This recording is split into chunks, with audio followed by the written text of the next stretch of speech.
Now, breaking news from WRAL. Coverage you can count on.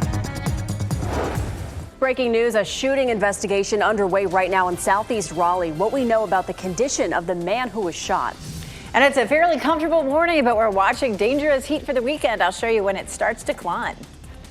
And we give you this live look in Galveston, Texas. A tropical storm, Alberto, is bringing major wind to that area ahead of making landfall this morning. That surge that's headed that way towards the shore, not something that those folks take very well. So they're on the lookout for it, and we're on the lookout for you here around our area. I'm Jeff Hogan. And I'm Michelle McConaughey in for an HU. Happy Thursday. I was just telling Jeff, I feel like this is the slowest week ever. Why is it not Friday yet? It feels like a Friday, but it's not. Friday Eve.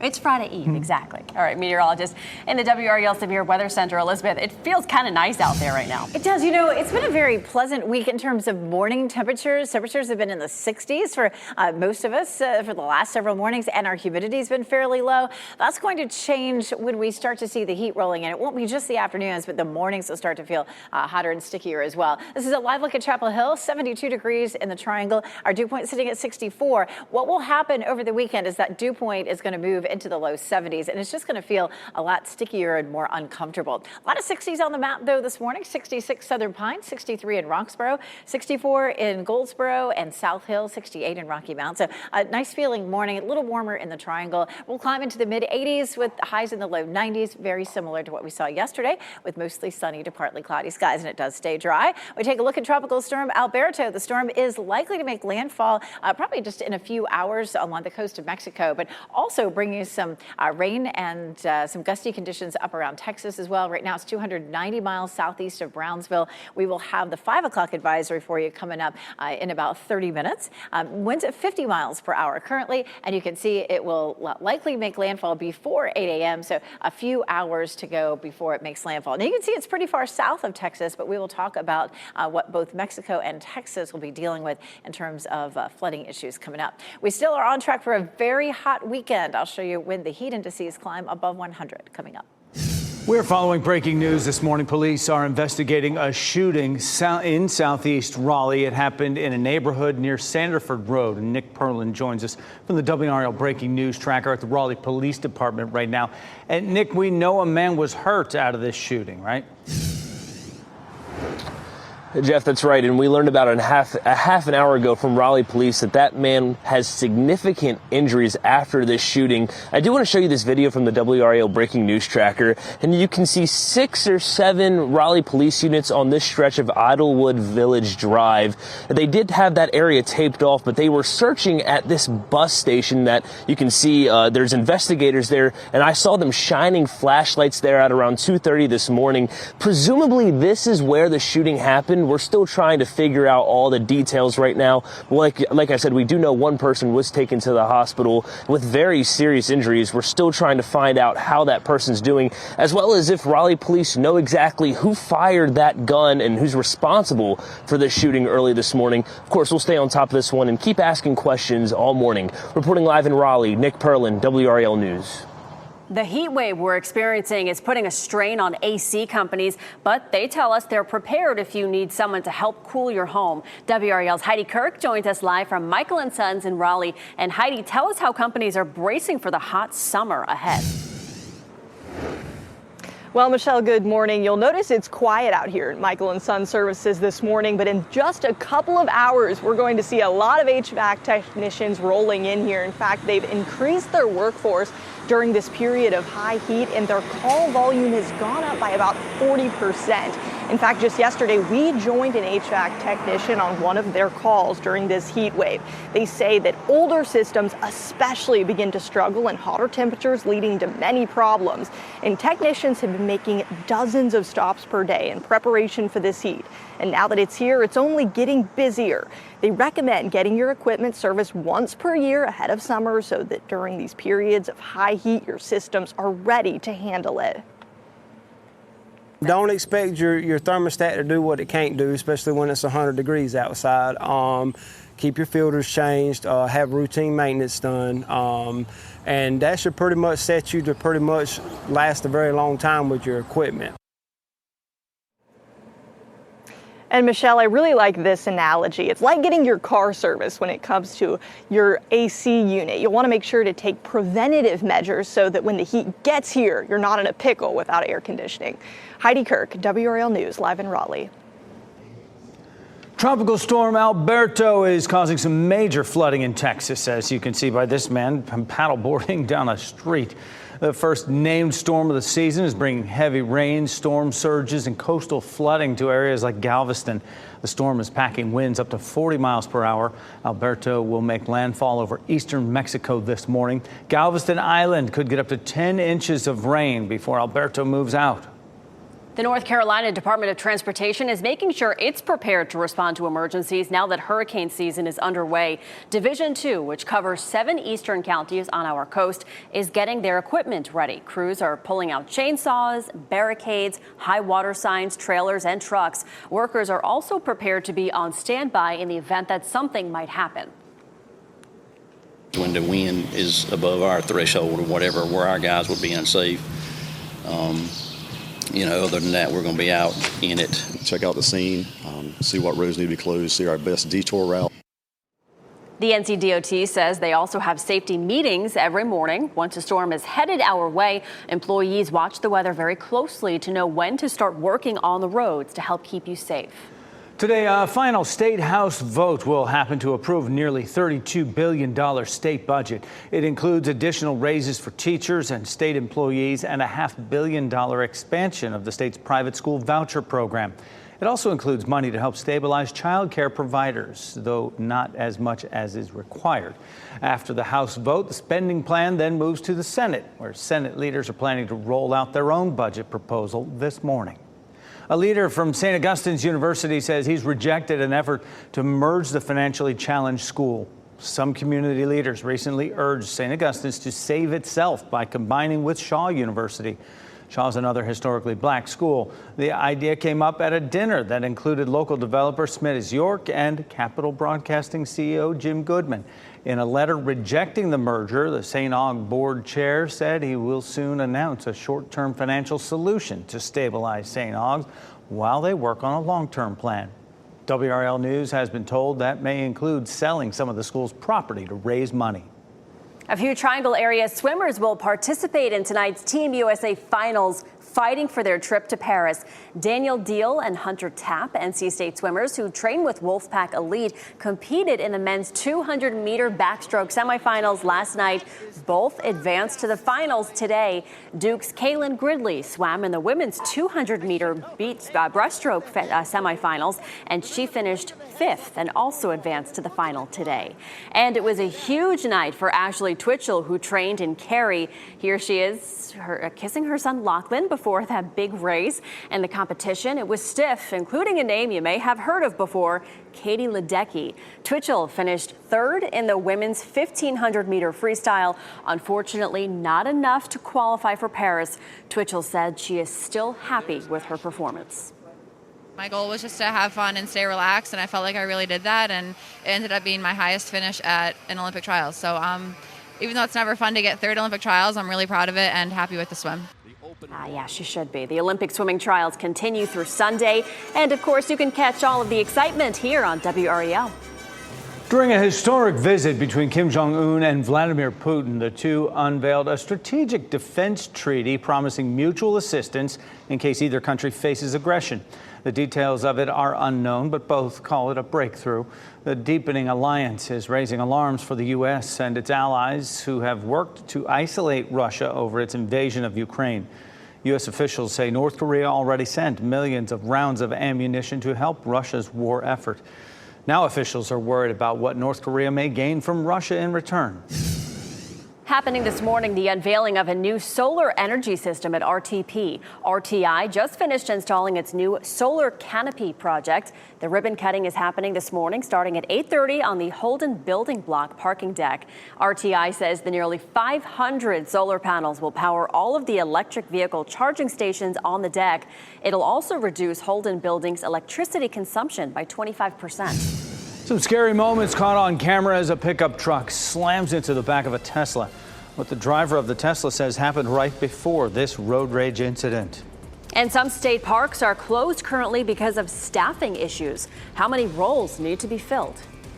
And we give you this live look. Fayetteville, good morning to you. Today will be the official start of summer solstice. It's going to feel like it as well. Meteorologist Elizabeth Gardner is tracking those temperatures for us.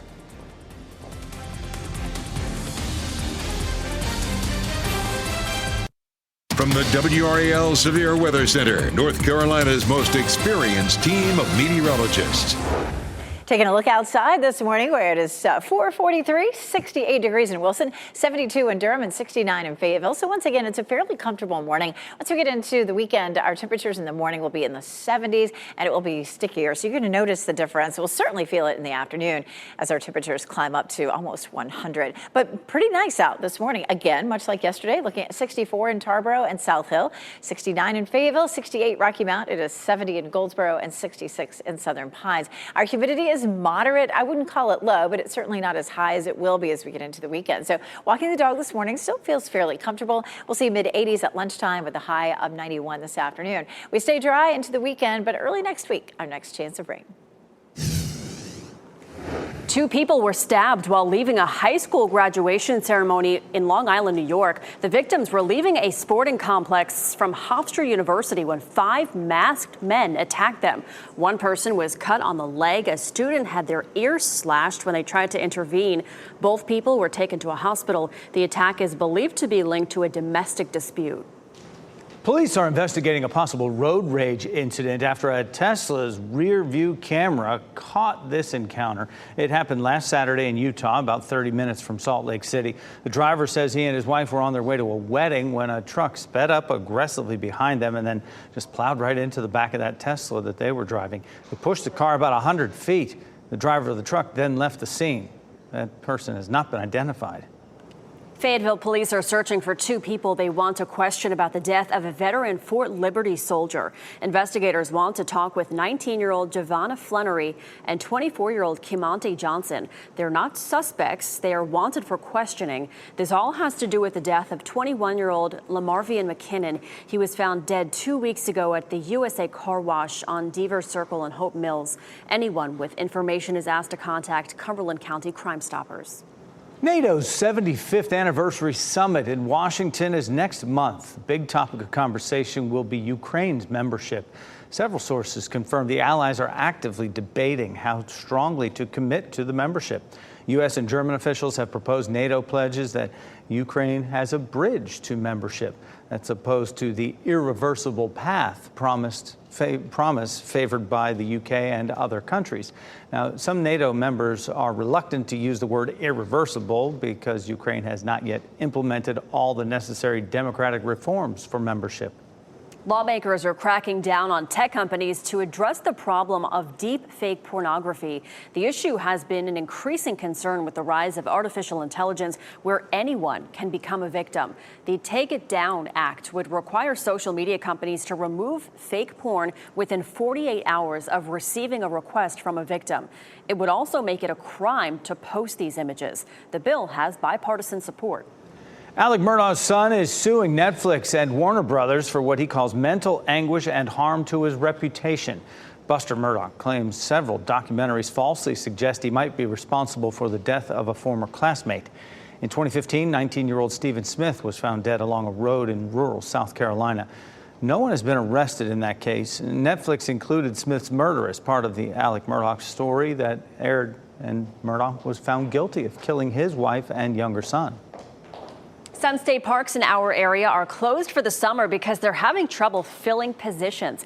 Out of 575 full-time positions within the state parks, 140 are vacant. This sign at the lake at cliffs of the new state parks in Wayne County says it's closed due to staffing shortages. One grandmother left disappointed after she saw that sign, hoping to just have a little fun with her grandkids. They're here on vacation. So that was one of our things to do, to just kind of visit the local spots. Throws a damper on everything because me, myself, I didn't know they was having such a shortage that it was closed.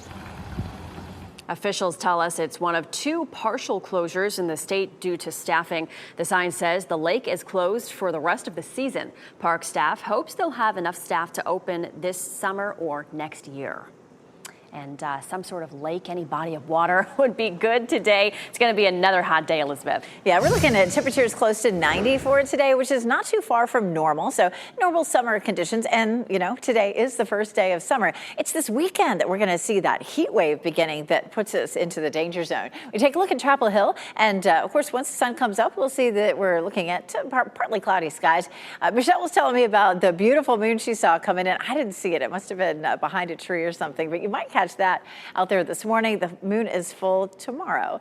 Looking at temperatures this morning, we're going to climb on up into the mid-80s around lunchtime. Of course, we have mainly clear skies. We have the top of our tower right here in the backyard lit in blue this morning. Look at this gorgeous shot from Durham. Tess Murrow sent us this one. I love how the clouds and the sun are interacting there in Tess's neighborhood. Thanks for sending us that. We would love to see your Weather Watcher photos. Just go to WRAL.com and search Weather Watchers, and you can send us a photo or two. We'll put it on TV. It'll be a toasty afternoon again, like yesterday. 91 in Raleigh and Durham and 92 in Fayetteville. Our normal high right now is 88 degrees. We have interesting conditions across the country right now. Pretty typical, where one side of the country is usually on the cooler side and the other on the hotter side. And it's cooler in the west. You can see the blue shaded areas. And the northeast has really been struggling with some heat related issues. We've been a little bit on the cooler side. We've had a flow coming off the Atlantic from the east. And so that's kept our temperatures pretty moderate. But we will, of course, see those temperatures climbing. You see those yellow and red contours moving on in this weekend. 64 is our muggy meter. It's a little bit higher than it was yesterday, but it doesn't quite put us to steamy. It's close. We're right there in the tolerable zone. We'll likely climb on up through fairly humid conditions on Saturday. The difference in Saturday and Sunday, I'm going to show you that on the map. But Saturday's dew point is going to be in the humid section, but by Sunday and Monday, we move it up to tropical. That's going to make it feel hotter. And so if we do have a heat advisory posted over the weekend, we may see it Saturday, but it's more likely on Sunday. Now, it's going to be almost as hot. Saturday 97, Sunday 98, but the difference in humidity may make Sunday feel a lot hotter. Our record highs are 100, so we are definitely close to record highs. And heat advisories there in orange and purple. Excessive heat warnings again across a good bit of the northeast. Now, here's our heat risk for Saturday. In the red shaded areas is where the heat index would be near 105. We keep it around 100 for most of our viewing area. But notice on Sunday, we're definitely looking at the potential for more widespread heat because of that extra humidity. So normal high is 88. We climb to 97 Saturday, and we keep it in the upper 90s well into next week.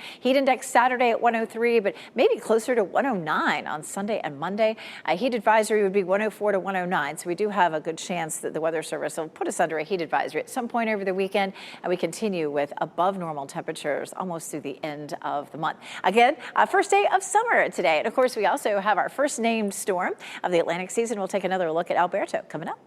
90s as far as we can see. Elizabeth, thank you. Actress Glenn Close is recovering after coming down with COVID and RSV at the same time, when she will return to the set of the new Knives Out movie.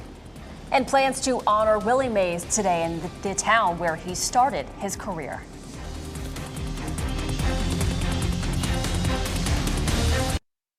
Several organizations say extreme heat and wildfire smoke are becoming major disasters. A coalition of health, environmental, and labor groups filed a petition to FEMA urging it to label extreme heat and wildfire smoke as major disasters. The petition asks for federal help for states and communities battling these conditions. Funding from FEMA could be used to build local cooling centers and increase water distribution. $10.5 million will go to help rebuild North Carolina beaches damaged by storms. Most of the money will go to the beaches along the Outer Banks. About $8 million is earmarked for beach nourishment in Duck, Kitty Hawk, Kill Devil Hills, and Nags Head. Beaches farther south will get the rest, including Topsail Island, Oak Island, and Ocean Isle. And baseball legend Willie Mays is being honored by his hometown of Birmingham, Alabama. The Birmingham Civil Rights Museum unveiled a huge 24-foot baseball card to honor Mays. He started his career with the Birmingham Black Barons when he was 16 years old. Today, the St. Louis Cardinals and the San Francisco Giants, they will play at Rickwood Field in Birmingham, which was also home to the Black Barons of the Negro League. It's part of the Major League Baseball honoring Juneteenth and the Negro Leagues with a regular season game. No funeral arrangements have been announced for Mays as of yet. Actress Glenn Close says she's recovering from having COVID and RSV at the same time.